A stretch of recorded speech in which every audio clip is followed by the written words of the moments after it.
សួស្តីពុកម៉ែបងប្អូនប្រិយមិត្តជាទីគោរពសូមស្វាគមន៍មកកាន់ Channel ឆ្នោតមានលាភ2របស់ Admin ថ្ងៃនេះ Admin មានលេខតម្រុយល្អៗរបស់ឆ្នោតយួនសម្រាប់យកមកចែកជូនពុកម៉ែបងប្អូននៅថ្ងៃទី15ខែ12ឆ្នាំ2025នេះដូចនេះ Admin មិនចង់ចាយពេលវេលារបស់ពុកម៉ែបងប្អូនយូរតោះយើងមកតាមដានលេខតម្រុយឆ្នោតរបស់យើងទាំងអស់គ្នាសម្រាប់លេខតម្រុយ2លេខមានលេខ64លេខ43និងចុងក្រោយលេខ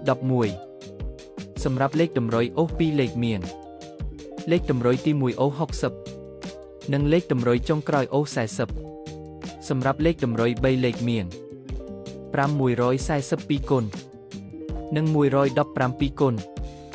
សម្រាប់លេខតម្រុយថ្ងៃនេះ Admin សូមជូនពរឲ្យពុកម៉ែបងប្អូននិងប្រិយមិត្តទាំងឡាយជួបតែសំណាងល្អទាំងអស់គ្នាហេងមានលាភមានជ័យជាចុងក្រោយសូមកុំភ្លេចជួយចុច Subscribe និង Comment ហើយដាក់សញ្ញារូបកណ្ដឹងដើម្បីជាការផ្ដល់កម្លាំងចិត្តមកកាន់ Admin ជាពិសេសងាយស្រួលតាមដានវីដេអូថ្មីៗនិងលេខតម្រុយល្អៗជាប្រចាំថ្ងៃជាមួយ Admin សូមគោរពលាពុកម៉ែបងប្អូនពី Admin ឆ្នោតមានលាភ2សូមសំណាងល្អទាំងអស់គ្នាសូមអរគុណ